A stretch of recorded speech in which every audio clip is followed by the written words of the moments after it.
Bismillahirrahmanirrahim. Assalamualaikum warahmatullahi wabarakatuh.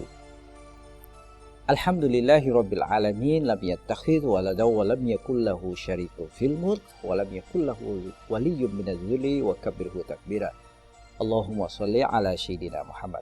Nah, pada sesi kali ini kita akan membahas tentang bagaimana struktur rencana pelaksanaan pembelajaran di madrasah di lingkungan Kementerian Agama Republik Indonesia.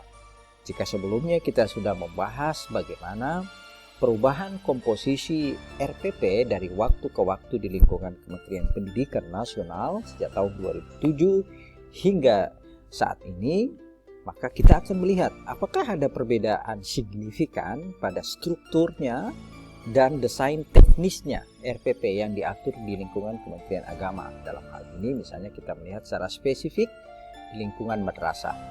Nah, acuan peraturannya itu di lingkungan Kementerian Agama kita mengacu ke KMA 163 tentang RPP, lalu KMA 164 tentang pengembangan pembelajaran. Dan yang lebih teknis lagi adalah diatur dalam Keputusan Direktur Jenderal Pendidikan Islam 5164 tahun 2018, lalu juga di tahun yang sama di 5163 tahun 2014 tentang petunjuk teknik pengembangan pembelajaran pada madrasah. Kalau nomor 5164 itu tentang teknis penyusunan RPP. Jadi 5163 mengatur tentang 164 mengatur tentang spesifik penyusunan RPP, sementara 5163 mengatur tentang pengembangan pembelajaran di madrasah. Bagaimana kita lihat? Mari kita lihat ya secara detail. Nah, kalau kita lihat KMA 163 tentang RPP dan KMA 164 tentang pengembangan pembelajaran, sebenarnya komposisinya ini tidak jauh berbeda dengan format yang diatur dalam Permendikbud nomor 22 tahun 2016 tentang RPP. Kita lihat di sana komposisinya dalam contoh KMA 163 lalu tentang RPP ini kita melihat di sana ada komponen identitas mata pelajaran, kemudian di sana ada tujuan pembelajaran yang dirumuskan secara spesifik dengan menggunakan kata-kata operasional KO-nya. Kemudian di kolom pertama ada KD-nya, kompetensi dasarnya, lalu kolom berikutnya ada indikator KD-nya, lalu ada materi esensial, lalu di sana ada model dan metode yang dipilih, di sana ada media, lalu kegiatan pembelajarannya dibagi dalam 3 bagian penting, ada kegiatan pendahuluan, ada kegiatan inti. Nah, ini ada adaptasi dari Permendikbud 22 tahun 2016, ada kegiatan mengamati, ada menanya, ada mencari informasi, ada menalar, lalu ada mengkomunikasikan, yang merupakan tahapan meskipun tidak secara berurutan dilakukan, merupakan tahapan dari pelaksanaan pembelajaran berbasis scientific process. Mengamati, menanya, mencari informasi atau data, kemudian menalar, lalu mengkomunikasikan. Dan yang berikutnya adalah penilaian. Penilaian dapat dilakukan secara tes dan non-tes. Tes berupa untuk mengukur kemampuan, lalu non-tes bisa berupa keterampilan dan pemantauan terhadap perkembangan peserta didik, kepribadian peserta didik. Ya, ini komposisinya kita lihat contoh RPP 1 dalam bentuk tabel ya.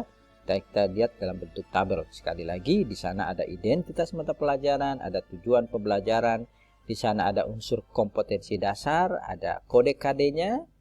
Kemudian ada indikator kompetensi dasarnya, ada indikator materi esensinya apa saja, ada model dan metode yang dipilih dalam pembelajaran, media apa dan sumber pelajaran seperti apa.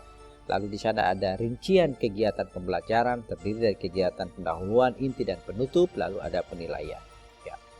Nah, format ini sebenarnya dia mengadaptasi Permendikbud nomor 22. Kita lihat sekali lagi, ada identitas pelajaran, ada tujuan, ada KD, ada indikator, ada materi esensial, ada model, ada media dan sumber kegiatan pembelajaran, lalu di sana ada penilaian. Bisa kita amati, ya.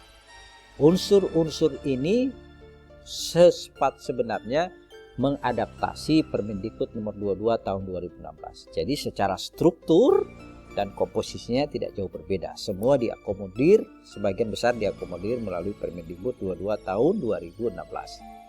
Nah, ini bagian-bagian yang secara lengkap ya. Kemudian untuk pelaksanaan kegiatan saintifik ini dalam catatan ini tidak berurutan dan boleh dipenggal jika terjadi 2 kali pertemuan. Jadi kegiatan mengamati, menanya, mencari informasi, kemudian menalar, mengkomunikasi dan sebagainya tidak harus dilakukan dalam 1 kali pertemuan, tetapi jika dia dalam skema 2 kali pertemuan, bisa saja pada pertemuan pertama dia mengamati dan menanya, pada pertemuan kedua diberi tugas melakukan pencarian informasi, lalu menalar, lalu mengkomunikasikan atau menyajikan hasil diskusi dan penalarannya itu melalui presentasi poster atau presentasi langsung di ruang kelas, di muka kelas dan sebagainya. Jadi kegiatan itu 5M itu dalam kegiatan saintifik proses tidak harus dilaksanakan dalam 1 kali pertemuan, bisa dilaksanakan pada beberapa kali pertemuan tergantung nanti pada cakupan materi dan strategi pembelajaran yang dipilih untuk itu. Nah, ini contoh berikutnya. Nah, tentang gaya penulisan RPP. Nah, gaya penulisan RPP ini silakan Anda bisa memilihnya. Apakah kita bisa menggunakan pola tabel, ya? Ada kolom, ada kolom KD, kompetensi dasar, ada indikator, ada materi esensial, metode, media, kegiatan pembelajaran dan penilaian. Atau Anda memilih pola narasi. Anda bisa mendeskripsikan pertemuan secara naratif, ya. Anda itu gaya penulisan RPP. Anda bisa menulis dan untuk keseragaman Anda bisa memilih salah satunya, ya. Kemudian, nah ini contoh RPP dalam yang diadaptasi dengan Permendikbud nomor 22 tahun 2016. Kemudian format ini juga mengadaptasi KMA, Keputusan Menteri Agama nomor 163 dan 164 2016. Ini misalnya seperti ini, dan ini materi kita ambil dari sumber pelatihan pendidikan profesi guru. Jadi di sana ada identitas mata pelajaran, di sana ada nama madrasahnya apa, kemudian mata pelajarannya apa, kelasnya berapa, alokasi waktunya apa, materi pokoknya apa. Nah, meskipun RPP ini dikenal dengan RPP 1 lembar, tetapi komponen-komponen di dalamnya, komponen-komponen yang dimuat di dalamnya cukup memberikan informasi komprehensif, ya, tentang pelaksanaan pembelajaran. Jadi RPP 1 lembar itu adalah sebuah istilah untuk menyederhanakan RPP agar dikuasai oleh guru dan tidak terjebak pada administrasi pendidikan yang begitu bisa menyita perhatian dan waktu Bapak Ibu dan teman-teman. Jadi meskipun dia RPP 1 lembar, tetapi di dalamnya memuat secara komprehensif komponen-komponen pokok dalam rencana pelaksanaan pembelajaran. Kita bisa lihat dari contoh ini, ya. Di sana ada identitas pelajaran, di sana dicantumkan tujuan pembelajaran, kemudian ada kompetensi dasar, ada materi, kemudian model dan metode pembelajaran yang dibuat, kemudian medianya apa, lalu kegiatan pembelajarannya. Nah, kegiatan pembelajarannya misalnya pertemuan 1, di sana ada pendahuluan. Nah, ini untuk penguatan pendidikan karakter, ini ada amanah penguatan karakter, biasanya dilakukan pada pelaksanaan apersepsi, ya. Kemudian motivasi di awal pembelajaran, penguatan karakter bisa kita lakukan pada sesi pembukaan pembelajaran itu, atau selama pelaksanaan pembelajaran kita bisa integrasikan atau pada akhir pembelajaran. Silakan guru bisa melakukan adaptasi dan penyesuaian. Kemudian ada kegiatan literasi, mengamati PowerPoint, mengamati materi, mengamati video, mengamati alam sekitar dan sebagainya. Lalu ada kegiatan critical thinking. Nah, critical thinking itu guru bisa memberikan kesempatan kepada peserta didik untuk bertanya, terutama terkait dengan materi. Misalnya terkait dengan pengertian Al-Quran dan hadis, dia bisa melakukan critical thinking. Peserta didik dapat melakukan pertanyaan secara kritis jika materi yang disajikan oleh guru pada awal penyajian materi, pada awal mengamati betul-betul memancing informasi dan memancing pertanyaan peserta didik. Kemudian di sana ada kolaborasi secara berkelompok, menggali informasi tentang pengertian Al-Quran dan sebagainya. Mereka bisa diskusi, bisa menggoogling, mencari informasi melalui media sosial, media internet dan sebagainya. Lalu komunikasi, mereka bisa menyajikan hasil diskusi mereka di ruang kelas, di depan kelas, atau melalui penyajian poster. Boleh menyajikan dalam bentuk yang lain yang guru tentunya bisa melakukan kreasi yang inovatif dan tentunya lebih menarik dan menyenangkan peserta didik di ruang kelas. Lalu di bawahnya ada penutup. Ya, di bagian penutup itu ada penilaian, ya, ada penilaian peserta dan tentunya dilampiri dengan format penilaian.